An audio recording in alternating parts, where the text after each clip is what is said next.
ఎవరు లేరా? ఎవరు లేరండి. అమ్మా నాన్న ఊరెళ్ళిపోయారండి. మరి పనోళ్ళు? పని అయిపోయిందని పంపించేస్తానండి. ఎందుకండి అలా అడుగుతున్నారు? ఇంట్లో 2 మంచాలు ఉన్నాయి కదనే. ఇప్పుడు ఇంట్లో ఎవరు లేరు కదా, ఒక మంచం మీద నువ్వు, ఇంకో మంచం మీద నేను పడుకోవచ్చు. పెళ్ళి 8 సంవత్సరాలు అవుతుంది, నాకు మాత్రం అమ్మా అని పిలిపించుకోవాలని ఉండదా? మా ఇంటి ముందు పిచ్చగాడు అమ్మా అంటున్నారు కదా.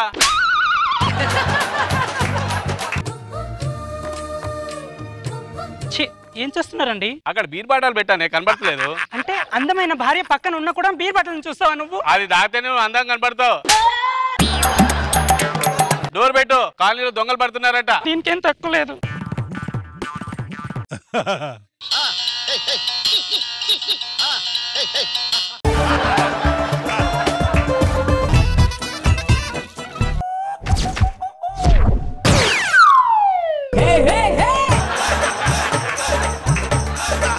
నేనేంటి సార్ ఎక్కడ ఉన్నాను? ఎవడరా నువ్వు? నిద్రలో దొంగతనం చేసి అలవాటు ఉంది సార్ నాకు. పద నువ్వు స్టేషన్ పదా. సార్ ఇప్పుడు సడన్ గా క్యాంప్ అంటే నాకు ఇంట్లో చెప్పలేదు సార్. ఆ స్టేషన్ కాదురా, నేను చెప్తా నాకు. హలో ఎస్ఐ గారు, మా ఇంట్లో దొంగలు పట్టారండి, మీరు అర్జెంట్ గా రావాలి. ఏంటి సార్ చెమటలు పట్టాయి? పక్క స్ట్రీట్ లో రైడింగ్ జరిగింది, అందుకే పారిపోయావా? రైడింగ్ వెళ్ళిందే నేను. నీ రైడింగ్ నువ్వే వెళ్ళావా? మర్యాదగా చెప్పు, ఎంతమంది వచ్చారు, ఏమేం దొంగతనం చేశారు? నిన్నే. నాతో మాడుతున్నారా? చెప్పాలి కదా సార్, ఎవరితో మాడతాం అనుకున్నాను నేను. ఎక్కువ చేస్తున్నా ప్రామిస్ సార్, నాకు నిద్రలో దొంగతనం చేసి అలవాటు అంతే సార్. అదే అలవాటు రా, ప్రపంచంలో ఎవరికి అలవాటు ఉండవు. అలాగైతే నా ఫ్రెండ్ ఇంకా దరిద్రం అలవాటు ఉంది తెలుసండి. ఏముంది? ఆ నైట్ టైం ఇంట్లో ఉన్నాడు, పబ్బులు ఎక్కువ ఉంటాడు. అటు పేరు చెప్పమంటారా? వద్దు, ఆడి సంగతి మనకెందుకు, డాక్టర్ దగ్గరికి వెళ్ళి చూపించుకోవచ్చు కదా. ఫస్ట్ నా ఫ్రెండ్ ట్రీట్మెంట్ చేస్తాను, నాకు చేస్తాను. అటు పేరు చెప్పమంటారా?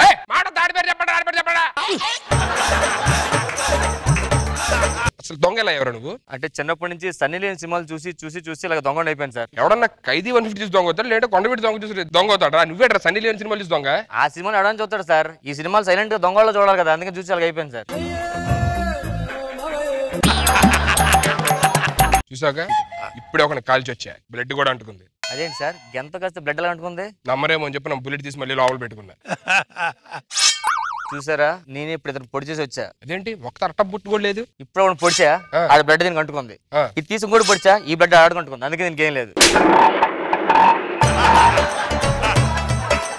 నువ్వు చాలా ఎక్కువ చేస్తున్నారా? నా గురించి మీకు తెలియదు కదా, నా వెనకాల ఎవరున్నారు మీకు తెలియదు కదా. ఎవడరా? ఇప్పుడు చూడండి ఒకసారి. హలో, ఏంటి వార్త ఏమవుతుంది ఇప్పుడు? ఎప్పుడు ఏం ప్రాబ్లం అండి?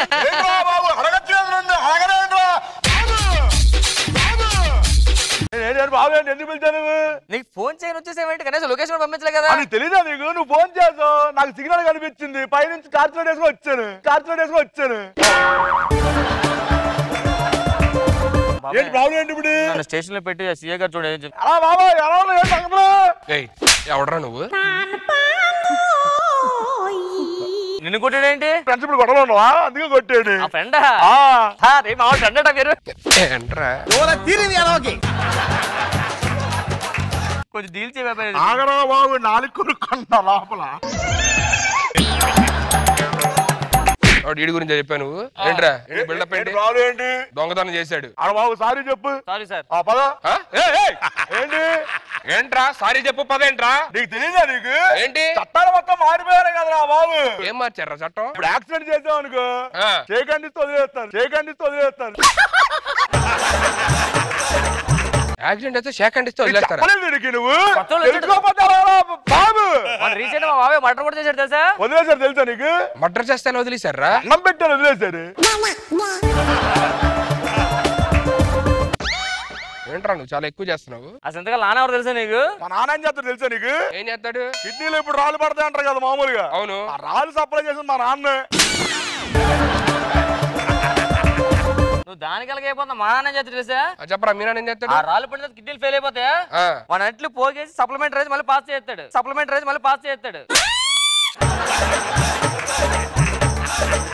ఇలా కాదురా, నేను కాల్చిపారేయాలి. మొన్న AK-47 ఏం కాలేదు. AK-47 కాలిస్తే ఏమవ్వలేదు? ఎలా రా? అన్ను కాదు కదా కాల్చింది, అన్న కాల్చారు. చాలా ఎక్కువ చేస్తున్నారు. మన చెల్లుడి గురించి చెప్పలేదా మనోడికి?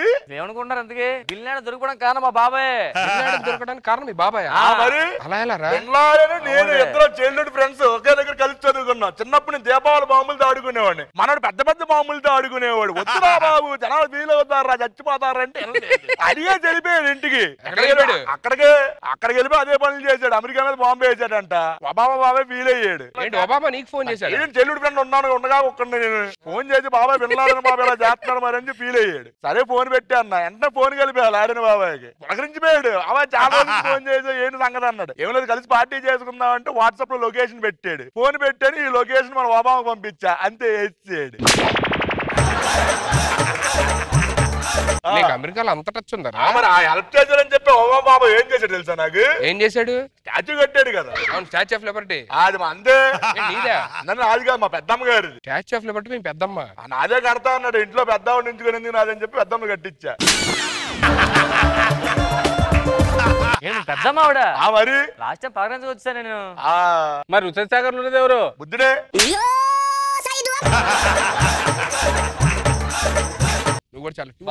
ఎక్కువ చేస్తాడు. ఫోన్ చేసి మొత్తం ట్రాన్స్ఫర్ చేయించి ఒక్కరోజు ఆగు. బాబా ఈ సీఐ నచ్చండి పంపించి అడవిలో పంపించండి, ట్రాన్స్ఫర్ చేసేయండి. అడవిలోక? ఏ అడవిరా? కేబీఆర్ అడవికి. కేబీఆర్ అడవి పార్క్ కదా? అది ఒక అప్పుడు అడవే. ఈసారి మనం కార్ వేసుకుని వెళ్ళా, అక్కడే కార్ పార్క్ చేసా అంతే. అది కేబీఆర్ పార్క్ అయిపోయింది.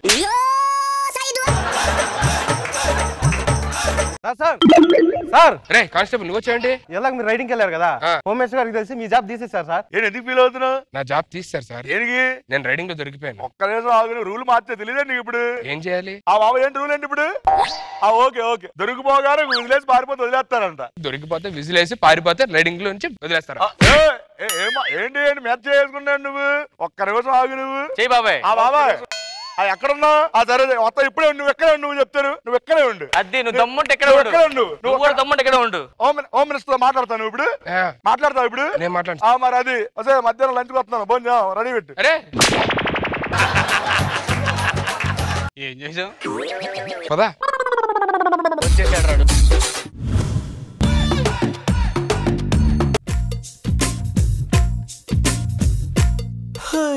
అనగనగా కదలా ఆ నిన్నకు సెలవిస్తే అరె కనులను వెలిగించే ప్రతి ఉదయం మనదేలే.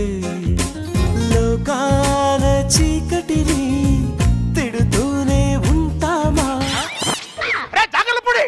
తప్పిందా నీకు? నా పిల్లలతో డాన్స్ చేస్తున్నట్ట నువ్వు? నా పిల్లలతో డాన్స్ చేస్తున్నట్ట నువ్వు? మా ఆవిడ కొద్దిగా మార్కెట్ కి వెళ్ళింది తులసిరామ్, అందుకని నా పిల్లలతో డాన్స్ చేస్తావు నువ్వు? దీంట్లో తప్పే ఉంది తులసిరామ్. పక్క పక్కన ఉంటున్నాం, ఈ మాత్రం సాయం చేసుకోవట్లేదు తులసిరామ్. సాయం అంటే ఉప్పు అడగాలి, పప్పు అడగాలి. ఇది దాన్ని సాయం అంటారు. ప్రతిదీ భూతత్వంలో పెట్టి చూడకు తులసిరామ్. అలా చూస్తే సమాజం చెడు సమాజంలా కనిపిస్తది. నేనేం అడిగాను? ఏం సమాధానం చెప్పారు? కోమలి గారు. ఏంటి తులసిరామ్ గారు? రండి సరదాగా ఒక డాన్స్ చేద్దాం. నేను నీకు డాన్స్ చేయడం ఏంటి? పక్క పక్కనే ఉంటున్నాం కదా, ఆ మాత్రం సాయం చేసుకోలేమా? సాయం అంటే ఉప్పు అడగాలి, పప్పు అడగాలి. స్నానం చేద్దామంటే పగిలిపోద్ది నీకు. ఎద్దవన్నారు ఎద్దవా. ఇలా కాస్తారు నా భార్య బిహేవ్ చేయాలి.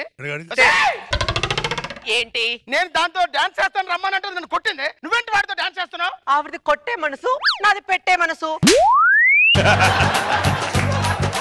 చేతుకున్న 5 వేళ్లే సమంగా ఉండవు. అలాంటిది ప్రతి ఒక్కరి మనస్తత్వాలు ఎలా సమంగా ఉంటాయి అది తెలుసుకో ముందు. ఏమండి నేను గుడికెళ్ళి వస్తాను. అలాగే జాగ్రత్త. 1970s లో ఉన్న వాడిని పెళ్లి చేసుకుంటే ఇలాగే ఉంటుంది. అయినా కాలాన్ని బట్టి మనం మారాలి, మన ఆలోచన విధానము మారాలి. అది తెలుసుకోడు.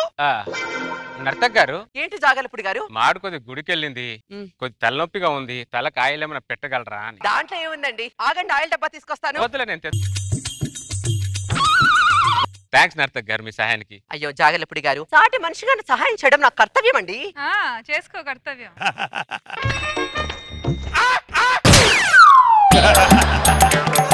అరే జాగలపుడి, నా పిల్లలతో ఏం చేస్తున్నారా నువ్వు? మాడు కొద్ది గుడికి వెళ్ళింది తులసిరా, కొద్ది తలనొప్పిగా ఉంటే మీ ఆడితో ఆయిల్ పెట్టించుకుంటున్నా అంతే. నీ భార్య గుడి నుండి వచ్చేదాకా కూడా ఆగలేకపోతున్నాను. నేను ఆగుతాను తులసిరా, తలకు నా నొప్పి ఆగాలి కదా. అందుకని నా పిల్లలతో ఆయిల్ పెట్టించుకుంటాను. నువ్వు ఆపవే, చూడలేకపోతున్నాను నేను. ఎందుకు తులసిరా ప్రతి అలా ఫీల్ అవుతున్నావు? పక్క పక్కన ఉంటాం ఈ మాత్రం సాయం తెలుసుకోవాలేమో తులసిరా. సాయమేనా? నువ్వు భూతత్వంలో పెట్టి చూడకపోతే ఇది కూడా సాయమే. మాట్లాడితే పోతత్వం అంటావు. ఎలా రావే? నా తలకి ఎప్పుడైనా ఆయిల్ పెట్టావే నువ్వు? ఏముందని అక్కడ పెట్టడానికి? తల మీద 1/4 కిలో పోస్తే ఆ 1/4 కిలో అలాగే కింది కారుతుంది. అందుకని కనపడి ప్రతి వాడికి ఆయిల్ పెట్టేస్తావు నువ్వు. ప్రతిదీ అలా వంకరగా ఆలోచిస్తావేంటి నువ్వు? ఇంకా 1970s లోనే ఉండకు నువ్వు. 2019s లోకి రా, అప్పుడు ప్రతిదీ నీకు అందంగా కనిపిస్తుంది. అర్థమైందా? 2019కి రాజా తులసిరా. కోమలి గారు ఏంటండి తులసిరామ్ గారు? తలనొప్పిగా ఉంది, కొద్దిగా ఆయిల్ పెడతారా? నన్ను నీకు ఆయిల్ పెట్టమంటావరా కొండ ముచ్చి మొగమోడా? మాత్రం సాయం చేసుకోలేవా? సాయం అంటే 10,000 అప్పడుగు, లేకపోతే మా ఆయన దగ్గర ఒక పూట బైక్ అడగాలి. అది సాయం అంటే. ఓవర్ యాక్షన్ చేస్తా ఉంటే పగిలిపోద్ది. ఇలా కదా మా ఆవిడ బిహేవ్ చేయాలి. నేను మా ఫ్రెండ్ ఇంటికి వెళ్ళొస్తాను. అలాగే. అమ్మా నీకు దండం పెడతానే. అటు ఇటు తిరిగే బదులు ఇంట్లో ఉండి సావచ్చుగా. నువ్వెవడా నాకు చెప్పడానికి? నా మొగ్గుడే ఇప్పటి వరకు నన్ను అడగలేదు. చంపేస్తానేమనుకున్నావు? నర్తక్ గారు అరే నీకు దండం పెడతాను. నా పిల్లాన్ని పిలవ కదా. మనకు సముద్రం సాయం చేస్తేనే మనకు ఉప్పు వస్తుంది, మనకు చెట్లు సాయం చేస్తేనే మనకు ఆక్సిజన్ వస్తుంది. ప్రకృతి ఇంతలా సాయం చేస్తున్నప్పుడు పక్క పక్క ఉన్న వాళ్ళం ఈ మాత్రం సాయం చేసుకోలేమో తులసిరా? ఎందుకు సాయం చేసుకోలేదు?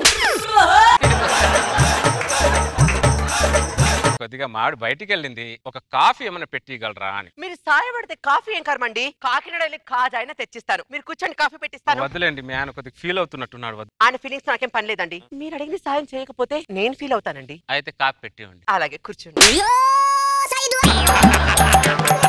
ఇదిగోండి కాఫీ. థ్యాంక్స్ నర్తక్ గారు. సాయం చేసే మనిషి నా ఇంటి పక్కన ఉండడం నా అదృష్టం. నీలాంటి పనికి మాలిన ఎదవ నా ఇంటి పక్కన ఉండి నా దురదృష్టం. ఇదొకటే సీరియల్లో ఏడలాగా వస్తూ ఉంటది, పోతూ ఉంటది. ఏమండి, నేను బయటికి వెళ్ళొస్తాను. అలాగే. మళ్ళీ ఇప్పుడే కదా బయట నుంచి వచ్చావు. నువ్వెవడా నన్ను అడగడానికి? నా మొగుడే ఇప్పటి వరకు నన్ను అడగలేదు. చంపేస్తాను. అమ్మనికి దండం పెడతాను తల్లి. నువ్వు ఇంట్లోనే ఉండాలి, బయటికి వెళ్ళొద్దు. పిచ్చోడువా మంచోడువారా నువ్వు? ఇంట్లో ఉండమని నా మొగుడే ఇప్పటి వరకు నన్ను అడగలేదురా. నువ్వెవడా నన్ను అడగడానికి? నిన్ను చంపేస్తా చెప్తున్నా. వాడు ఎందుకు అడుగుతాడే? వాడికి జరగాల్సిన పనులన్నీ సంఫాలలో జరిగిపోతున్నాయి కదా ఇక్కడ. వాడు ఎందుకు అడుగుతాడు? నర్తక్ గారు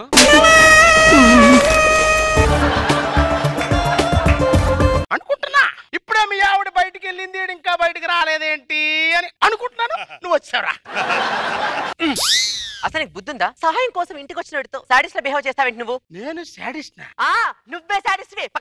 ఏంటి జాగలిపుడి గారు? ఏం లేదు నర్తక్, మాడు కొద్దిగా బయటికి వెళ్ళింది, భోజనం ఏమైనా వడ్డించగలరా అని. అంత ఇబ్బంది పడుతూ అడుగుతారేంటండి? మొగుడుకు కూడా ఇంత పద్ధతికి ఎప్పుడు వడ్డించలేదు ఇది. తులసిరామ్ అన్నయ్య బాగున్నావరా? బాగున్నాను అన్నయ్య. బావగారు బాగున్నారా?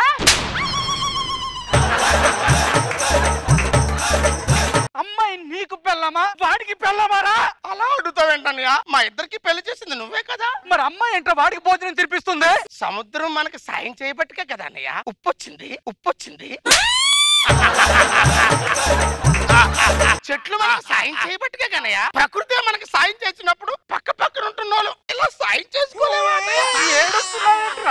ఇది ఏడుపు కాదన్నయ్య, నా పిల్లం చేసే సాయం చూసి కళ్ళల్లో చూస్తున్న ఆనంద బాష్పాలన్నయ్య.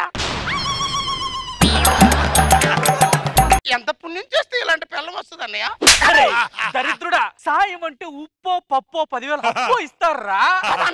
ఫస్ట్ నుంచి నేను అదే అడుగుతున్నాను అన్నయ్య.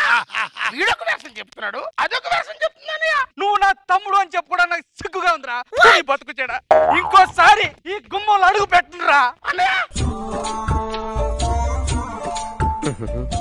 అది కూడా తుడుచుకోలేడు ఆడు. మిమ్మల్ని ఇద్దరిని చంపేస్తాను నేను. ఏమండి, నేను ఇటు నుంచి బ్యూటీ పార్లర్కి వెళ్ళొస్తాను. వస్తే చించి మొహం దానా ఇలా రావే.